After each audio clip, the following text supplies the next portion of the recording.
नमस्कार, श्री स्वामी समर्थ. स्वागत आहे तुमचं माझ्या यूट्यूब चॅनलमध्ये. तर इथे मी काय केलेलं आहे माहिती आहे का, रात्री हे छोटा असा पितळेचा तांबा भरून पाणी ठेवलं होतं. तर रात्री असं पाणी भरून ठेवणं खूप चांगलं मानलं गेलं आहे. त्यानंतर सकाळी उठून आंघोळ वगैरे करून झाल्यानंतर हे पाणी जे आहे बाहेर आपल्याला घराबाहेर उंबरठ्यावर शिंपडायचं आहे. आणि त्यानंतर जे पाणी उरल ते आपण एखाद्या कोणत्याही दुसऱ्या झाडाला घालायचं आहे. तुळशीला हे पाणी घालायचं नाही आहे. त्यानंतर मग तुम्हाला जरा दाखवला आजूबाजूचा नजारा, कारण थोडंसं पावसाळी वातावरण देखील झालं होतं. त्यानंतर मग सर्वप्रथम आली देवपूजा करण्यासाठी. सकाळी 7 ते 8 वाजेपर्यंत देवपूजा झाली तर मन देखील आपलं प्रसन्न पॉझिटिव्ह राहतं. त्यामुळे आधी सकाळी देवपूजेची मी तयारी करून घेतली होती. त्यानंतर बघा इथे मस्त सुंदर अशी फुलं कालच बुधवारीच मी जाऊन घेऊन आली होती, कारण फुलांशिवाय पूजा अपूर्ण आहे. आणि गुरुवार म्हटल्यावर फुलं तर हवीतच, कारण आपण स्वामींची एवढी मनोभावी पूजा करतो तर फुलं हवीतच. त्यानंतर मग इथे आज गुरुवार म्हणून पिवळा आसन मी घालून घेतला आहे. त्यानंतर असं सर्वप्रथम दिवा प्रज्वलित केला, कारण कोणतीही पूजा सुरू करण्याआधी दिवा प्रज्वलित करावा. त्यानंतर मग सर्व देवांची मांडणी करून घेतली. नंतर इथे बघा स्वामींचा अभिषेक मी करतेच साध्या पाण्याने देखील, आणि त्यानंतर मग असं प्यायच्या पाण्याने देखील श्री स्वामी समर्थ म्हणत जोपर्यंत ते पाणी संपत नाही तोपर्यंत स्वामींना अभिषेक करायचा. त्यानंतर इथे बघा फूल मी वाहत होते स्वामींना, तर ते फूल वाहताच स्वामींनी खाली म्हणजे टाकलं होतं.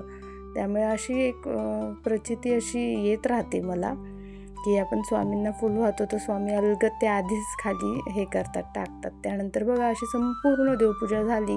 देवपूजेमध्ये फुलं असतील तर ना खूप मस्त वाटतं. रोज फुलं काही भेटत नाही, पण म्हटलं आपण बुधवारी जाऊन आणूया, म्हणजे देवपूजेला फुलं असणं हे खूप महत्त्वाचंच वाटतं मला, कारण त्याशिवाय प्रसन्न वाटत नाही. आणि फुलं जेव्हा आपण अर्पण करतो देवांना तेव्हा आपल्याला देखील प्रसन्न वाटतं, कारण फुलं ही खरं तर देवांसाठीच बनलेली आहे असं माझं तरी मत आहे.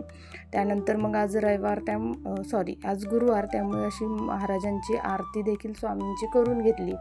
त्यानंतर मग गुरुचरित्राचा 14वा आणि 18वा अध्याय मी रोज वाचत असते, पण आज गुरुवारी त्यामुळे अध्याय देखील वाचला. त्यानंतर इथे नामस्मरण 108 वेळा श्री स्वामी समर्थ केलं. नंतर आता डब्याची तयारी, तर आज करायची होती भेंडीची भाजी. भेंडीची भाजी आमच्या इथे सगळ्यांना खूप आवडते, त्यामुळे भेंडी अशी चिरून घेतली. तर हे मी तुम्हाला दाखवत होते की किडलेला नाही का भाग थोडासा मला लागला होता, तर त्यामुळे मग ती भेंडी मी फेकूनच दिली. त्यानंतर मग असं भेंडी कांदा दोन्ही चिरून घेतलं. कांदा जास्त घालत नाही, कारण माझ्या मुलाला कांदा आवडत नाही. त्याला तो कांदा टोमॅटो काय माहिती काय आजकालच्या मुलांचं असतं, कांदा टोमॅटो तो खातच नाही. मग इथे आधी कढई घेतली धुवून, कारण कढईच नव्हती. रात्री त्यामध्ये थोडीशी आमटी राहिली होती, त्यामुळे म्हटलं नंतरच आपण सकाळी घासूया. त्यामुळे मग आता इथे मस्तपैकी मी भेंडीची भाजी केली. त्यासाठी जिरं मोहरी टाकलं, चांगलं तडतडू दिलं. त्यानंतर कांदा टाकला. तर कांदा आमच्या इथे काय प्रकारे माहिती आहे, कांदा ना खूप म्हणजे असा ना चॉकलेटी असा काळपट व्हायला पाहिजे. तो कच्चा राहिला ना तर कोणी खायला मागत नाही. त्यामुळे मी खूप चांगला कांदा असा ना चांगला परतून दिला, भाजून दिला. त्यानंतर त्यामध्ये हळद, धने पावडर, जिरे पावडर, आपलं लाल तिखट घरचं, त्यानंतर पनीर मसाला माझ्या मुलाला खूप आवडतो त्यामुळे त्यामध्ये पनीर मसाला देखील टाकला, धने पावडर टाकली, आणि ह्यामध्ये मी मीठ टाकलं. त्यानंतर जिरा पावडर विसरली होती, तर जिरा पावडर देखील मी टाकून घेतलं. जिरा पावडरने खूप छान अशी चव लागते भाजीला सुद्धा, पातळ भाजीला पण. तुम्हीसुद्धा धने जिरे पावडर हे करून ठेवत जा, कारण घरी बनवलेलं ना त्याची एक वेगळीच टेस्ट लागते.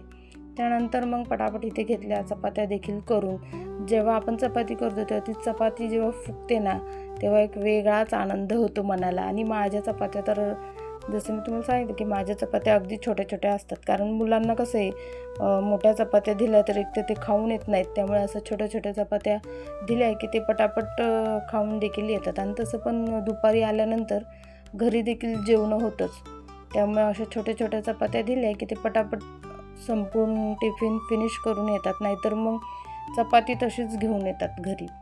त्यामुळे मी अशा छोट्या छोट्या चपात्या मुलांना देत असते. त्यानंतर बघा इथे मुलीला दिलं गूळ तूप आणि मुलाला भाजी चपाती दिली होती. त्याला भेंडीची भाजी आवडते त्यामुळे त्यांनी खाल्ली. इथे मला बोलत होता व्हिडिओ तू काढू नकोस, त्यामुळे बघा सारखा तो उठून पळत होता की व्हिडिओ का काढतेस, व्हिडिओ का काढते. त्यानंतर मग माझी मुलगी इथे बाहेर गॅलरीमध्ये बसली होती खात, तर ती मला दाखवत होती बघ मी सायकलला कसं हॉर्न वगैरे, परत ते डिजिटल आता करतात ना सायकलला, तसं बघ बोलली मी कसं केलेलं आहे, तर ते बघ. तर त्यामुळे मी ते बघत होती आणि मी तिला म्हटली जरा हाय कर, तर तिने असं हाय देखील केलं. त्यानंतर बघा इथे चहा ठेवला होता.